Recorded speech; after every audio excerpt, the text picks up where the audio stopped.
আমার আগে অর্জুন, ঈশা এবং ধ্রুব যা যা বলেছে আমি সব কটায় একমত। রোমেলাও যা যা বলেছে আমি সব কটায় একমত। শুধু একটা দিয়ে একটু ডিফার করছি।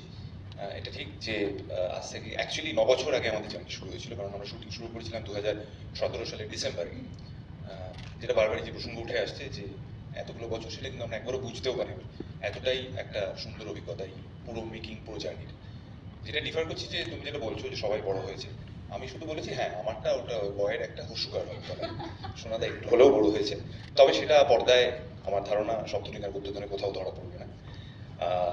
আমি শুধু সপ্তমিকার গুপ্তধন নিয়ে বলবো না, আমি বলবো যে গুপ্তধন সিরিজ সোনাদা, সুবর্ণ সেন আমাকে যে পরিমাণ ভালোবাসা দিয়েছে, বিশেষ করে ছোটদের কাছ থেকে যে পরিমাণ ভালোবাসা দিয়েছে, সেটা আমি এখনো বোধহয় তার সঠিক পরিমাণ বলো, তার সঠিক মানে বলো, সেটা এখনো আমি অনুধাবন করছি।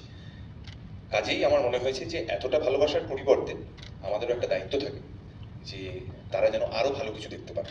তো আমাদের সেই চেষ্টাটাই ছিল বা আছে এখনো, যে সপ্তদিন আর গুপ্তধন এই ছবি দেখে যেন তাদের সকলের, যারা গুপ্তধন সিরিজ ভালোবেসেছেন, তাদের মনে হয় বাহ এই তো চতুর্থ কিস্তি একদম এরকমই হওয়ার কথা ছিল।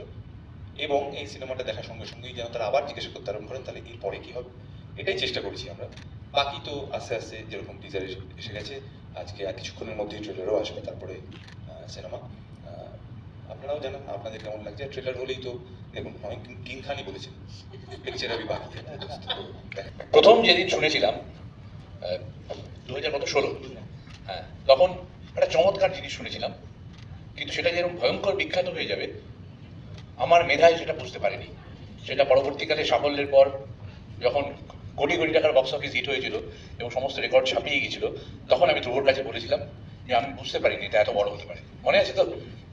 এটা হলো পুরনো কথা। আর নতুন কথা হচ্ছে যখন বললো অত্যন্ত সুখ স্মৃতি এই শুটিং, অত্যন্ত আনন্দের। আমি দেখছিলাম ওখান থেকে অর্জুন আর চোখের উপরে তাকাচ্ছে, কারণ এই ধ্রুব ব্যানার্জি ভদ্রলোক মানে এত কঠোর পরিশ্রম করান এবং নন স্টপ পরিশ্রম করান। প্রত্যেক ছবিতে আমার মনে হয় এই ট্রায়াল প্রত্যেকে ঠিক করে আমরা আর এটা করবো না, এই লাস্ট আর এই সহ্য করতে পারছি না, এই কষ্ট হাসছে সবাই,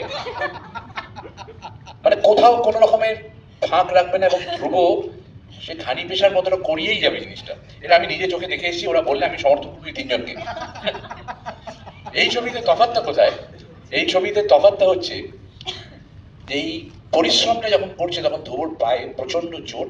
ডাক্তার বলেছে তুমি রেস্ট নাও, এবং একটা ক্রাচ নিয়েও হাঁটছে, এবং আসলে মানে বিজ্ঞানসম্মতভাবে রেস্ট নিয়ে অপারেশন করানো উচিত।